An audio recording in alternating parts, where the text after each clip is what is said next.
salue tous dans le nom de notre Seigneur Jésus. Amen. Et puis comme c'est la période des vœux, je vous souhaite une excellente année. Amen.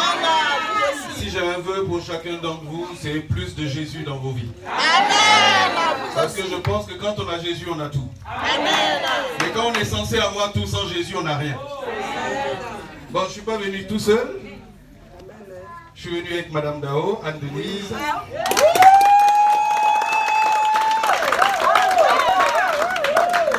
Je suis venu avec Oumou Diallo qui elle aussi était musulmane mais qui aujourd'hui sert le Seigneur.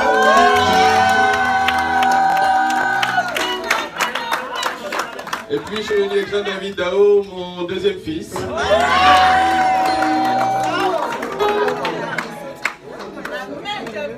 Alors je vais essayer de faire le maximum en 30 minutes, c'est pas simple mais vous savez dans l'église de Dieu la discipline c'est important. Donc on va essayer d'être discipliné. Hein, mon cher Bishop, j'ai sorti mon deuxième livre, Voici pourquoi Jésus est Dieu, hein, que le Bishop va vous montrer. Tout simplement parce que moi je crois que Jésus est Dieu. Mais ça n'a pas toujours été évident quand je me suis converti. Et je pense que pour beaucoup d'entre vous, Jésus est Dieu. Mais comment prouver aux gens que Jésus est Dieu, c'est pas évident. Les musulmans vous diront que ce n'est qu'un prophète. Comment on les appelle, les témoins de Jéhovah vous diront que Dieu n'a pas de fils. Donc eux, ils voient Jésus différemment. Donc c'est tout ça que j'essaie de rassembler dans ce bouquin qui est très instructif. Donc à la fin du culte, s'il y en a qui sont intéressés, ben, je me ferai un plaisir en tout cas de vous le procurer avec une dédicace. Amen. Pas trop cher, hein, mais on en parlera plus tard. Amen. Alors je vais juste vous parler d'un seul verset. D'un seul verset cet après-midi. C'est dans 1 Jean 3, verset 1er qui dit « Voyez quel amour le Père nous a témoigné pour que nous soyons appelés enfants de Dieu. » Et il confirme « Nous le sommes. » Si le monde ne nous connaît pas, donc si le monde ne sait pas que nous sommes les enfants de Dieu, ça veut dire que le monde lui-même ne connaît pas Dieu. 1 Jean 3, verset 1er. Et le titre de mon message, c'est « Dieu t'aime ». C'est aussi simple que ça. Dieu t'aime. Est-ce que tu peux dire à ton voisin, Dieu t'aime, mon frère? Dieu t'aime, ma soeur. Est-ce que tu peux te dire à toi-même, Dieu m'aime? Je le crois, Dieu m'aime. Alléluia. Vous savez, c'est une vérité que nous avons souvent tendance à oublier. Devant les difficultés de la vie, devant les épreuves, on se pose des questions. Mais si Dieu m'aimait, pourquoi je ne suis pas marié? Si Dieu m'aimait, pourquoi je n'ai pas d'enfant? Si Dieu m'aimait, pourquoi je ne travaille pas? Si Dieu m'aimait, et pourquoi? Mais la vérité, c'est que Dieu t'aime. Amen. Dieu n'a jamais dit que parce que tu es chrétien, tu n'as pas de difficultés. Mais Dieu dit, dans les difficultés, je suis avec toi. Amen. Tu n'es pas seul. Et c'est ça le sens de ce verset qui dit, voici, je suis avec vous tous les jours de votre vie. Ce n'est pas un jour, ce n'est pas 2 jours, mais tous les jours de votre vie, je suis avec vous. Amen. Dieu ne nous abandonne pas. Et c'est Jean qui écrit ce verset parce que Jean, on l'appelait l'apôtre de l'amour. Hein, on connaît bien Jean, il aimait bien coller sa tête contre la poitrine du maître parce qu'il aimait le maître. Et la Bible dit de Jean, le disciple que Jésus aimait. Ça ne veut pas dire que Jésus n'aimait pas les autres, mais Jean, c'était comme ça qu'on arrivait à le différencier. Alors, pourquoi Dieu t'aime? Pourquoi Dieu m'aime? Première raison, Dieu t'aime parce qu'il t'a créé. Amen. Aussi simple que ça. Vous savez, la Bible est simple. Hein? Mais nous avons tendance souvent à tellement l'intellectualiser qu'on se perd. Quand vous demandez à des chrétiens de lire l'Apocalypse, ils font quoi? Apocalypse, non, je dis. Vous leur demandez de lire Zacharie, c'est pareil. Daniel, la fin du chapitre, la fin du livre de Daniel, il y a des prophéties, ça devient trop compliqué. Parce qu'on intellectualise la Bible. La Bible, il faut l'accepter, il faut la croire comme un gamin. Vous savez, quand votre enfant vient vous voir, papa, j'ai faim, il s'en fout si vous travaillez. Il s'en fout si on vous a payé.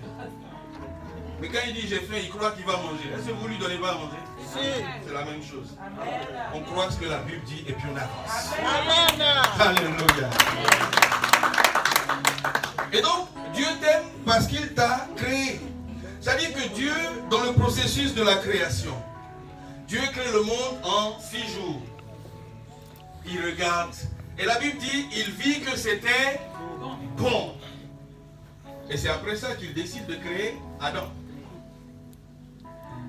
C'est-à-dire que l'homme est le summum de la création de Dieu. C'est-à-dire tout ce qu'il a créé était bon, alors il décide de créer l'homme pour le mettre dans le très bon, dans le bon qu'il a créé. Et quand vous regardez le processus de la création, Dieu a tout créé par sa parole, sauf toi et moi. Sauf toi et moi. Il a dit par sa parole que telle chose soit, et elle fut. Que telle autre chose soit, et elle fut. Mais toi, il a pris de la terre. Il a pétri cette terre par ses mains. Et il a fait quoi après? Il a soufflé sa vie dans cette terre qui est devenue Adam. C'est pour ça que tu es différent de tout le reste de la création. Amen. Donc Dieu t'aime parce qu'il t'a créé. Tu es le summum de la création de Dieu. En fait, communément, on dirait que tu n'es pas n'importe qui. Voilà, tu n'es pas n'importe qui. Même si parfois c'est chaud, tu n'es pas n'importe qui. Même si parfois, ton compte, il n'est même plus au rouge, il est à l'écarlate, tu n'es pas n'importe qui. C'est vrai. Parce que nous voyons les choses de façon pécuniaire, de façon monétaire. Non. Même si tu as des difficultés, la vérité, tu le sais, mais je vais te la rappeler, Dieu t'aime. Et Dieu t'aime parce qu'il t'a créé. Personne dans cette salle ne peut penser que Dieu s'ennuyait tellement qu'il a été obligé de créer l'homme. Dieu se suffisait à lui-même. Il n'avait besoin de personne. Donc Dieu a créé l'homme pas parce qu'il s'ennuyait, il a créé l'homme parce qu'il le voulait. C'est aussi simple que ça. Et il a créé l'homme après avoir créé tout l'univers dans lequel l'homme allait vivre. Maintenant, l'homme choisit d'être bon ou l'homme choisit d'être mauvais, ce n'est plus la responsabilité de Dieu. Ça, c'est la responsabilité de l'homme. Et la Bible dit, voici, je mets devant toi la malédiction et la bénédiction. Donc Dieu ne sert pas quelqu'un au collet pour lui dire, choisis. Choisis d'être béni. Non, c'est l'homme qui décide de ce qu'il veut pour sa vie. Donc, les gens qui ne croient pas en l'amour de Dieu, si Dieu était si bon, si Dieu m'aimait tant, est-ce que le monde, est-ce que moi, j'aurais autant de difficultés? Ça, c'est la responsabilité de l'homme, ce n'est pas la responsabilité de Dieu. Deuxièmement, Dieu t'aime parce qu'il t'a donné Jésus. Et moi, je peux vous dire, s'il y a un mot, si on me demande, moi, pour vous, je ne sais pas, mais si on me demande, moi, de résumer la Bible en un seul mot, vous savez c'est lequel? Oui, Jésus, amour. Il n'y a pas un mot plus fort que ça. De la Genèse à l'Apocalypse, c'est l'amour de Dieu. C'est l'amour de Dieu dont parle la Bible. Et Jésus est le summum de cet amour de Dieu, parce que Dieu nous a donné Jésus. Dieu a créé l'homme. Il a créé Adam. Et la Bible dit que Jésus est le second Adam. Parce que le premier Adam a fauté. Le premier Adam a chuté. Et Jésus, le deuxième Adam, est l'Adam parfait. Parfait pour que toi et moi, nous passions de la mort à la vie. Amen. Et si vous ne retenez aucun verset de la Bible par cœur, ce n'est pas grave. Retenez Jean 3,16, c'est important. Car Dieu a tant aimé. Ne mettez même pas le monde, mettez votre prénom. Et vous allez voir, ça change tout. Dieu m'a tant aimé qu'il a donné Jésus, celui qu'il avait de plus cher. Aucun gars comme moi qui faisait Bismillahirrahmanirrahim te quitte la mort pour venir à la vie. Et c'est pour des gens comme ça que Dieu a donné Jésus. Donc tu n'es pas n'importe qui. Non. Donc ne te vois pas, on ne fait rien. Amen. Tu es la quintessence de l'amour de Dieu. Amen. Et quand vous lisez dans l'évangile de Luc, à partir du chapitre 9, vous allez voir l'expression « il fallait que ». Il fallait que. Il fallait que. Parce que Jésus était en route pour sa mission, afin que toi et moi on soit sauvés. Il fallait qu'il aille jusqu'à Jérusalem, qu'il soit pendu au bois de Golgotha, afin que l'humanité soit sauvée. Donc quand vous lisez l'évangile de Luc, faites attention à ça, vous allez voir, il fallait que. Ou alors vous allez voir, pendant que Jésus était en route pour Jérusalem, vous allez voir, sur la route de Jérusalem. Ça veut dire que Luc, chaque fois, reste dans la lignée de la mission de Jésus, qui était de naître, mais d'aller jusqu'à Jérusalem pour aller expier le péché de toute l'humanité. Si ce n'est pas l'amour, ça, qu'est-ce que c'est? Qu'est-ce que c'est? Donc Dieu t'aime parce qu'il a donné Jésus pour toi. Adam et Ève, finalement, ont fini par pécher et Jésus est venu à la rescousse. Tu dois être en train de te dire, ah mais Jésus finalement, moi je ne suis même pas digne de cet amour, c'est vrai. Aucun d'entre nous n'est digne de cet amour. Mais la vie même que je mène n'est pas digne de cet amour, c'est vrai. La mienne non plus. Mais il a donné Jésus parce que là où mon péché a abondé, là où ton péché a abondé, sa grâce a surabondé. Amen. Parce que 7 fois le juste tombe, mais l'Éternel est toujours là pour le relever. Amen. Je vais vous donner une image. Dieu, il est comme ça avec nous. Et à un moment donné, on décide de sortir notre main de la main de Dieu. Et on veut faire nos propres expériences. Mais la main de Dieu reste tendue.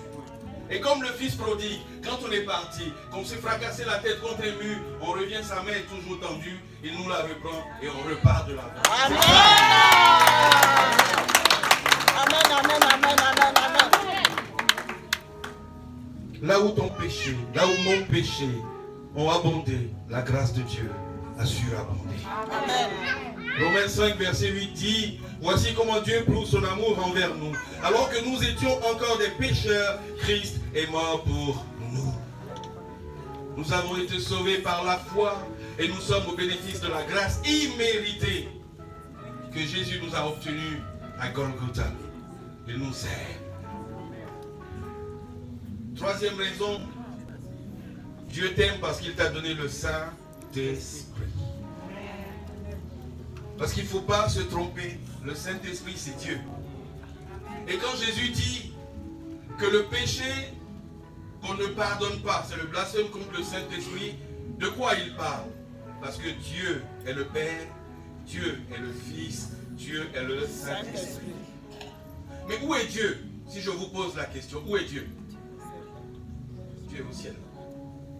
Où est Jésus? Jésus est au ciel, assis à la droite de Dieu. Où est le Saint-Esprit? Il a épiné sur scène avec nous. Amen. Amen. Jésus a fini sa mission, il est monté auprès du Père. Mais il a dit, je vous laisse Saint-Esprit. Donc le Saint-Esprit, c'est le Dieu avec lequel nous vivons aujourd'hui. C'est pour ça que le blasphème contre le Saint-Esprit, il est impardonnable. Il est impardonnable. Donc Dieu nous aime parce qu'il nous a laissé le Saint-Esprit. Vous et moi, nous sommes des diamants. Mais nous sommes des diamants bruts. Et le Saint-Esprit nous polit au fur et à mesure. Amen. Les épreuves nous polissent au fur et à mesure. Pour qu'un jour, quelqu'un s'arrête devant nous, comme on s'arrêterait devant un grand magasin sur les Champs-Élysées, fait wow, qu'est-ce que c'est beau. C'est comme ça l'œuvre de Dieu. Amen. Nous sommes sauvés par la foi. Nous sommes au bénéfice de la grâce de Dieu et le Saint-Esprit travaille en nous au travers de la sanctification. Amen. Il nous amener petit à petit vers la perfection. Pour que nous soyons semblables.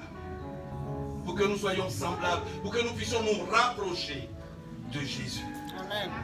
C'est vrai qu'on ne va pas être légal, mais semblable, c'est-à-dire ayant les mêmes sentiments qu'il y a en Jésus.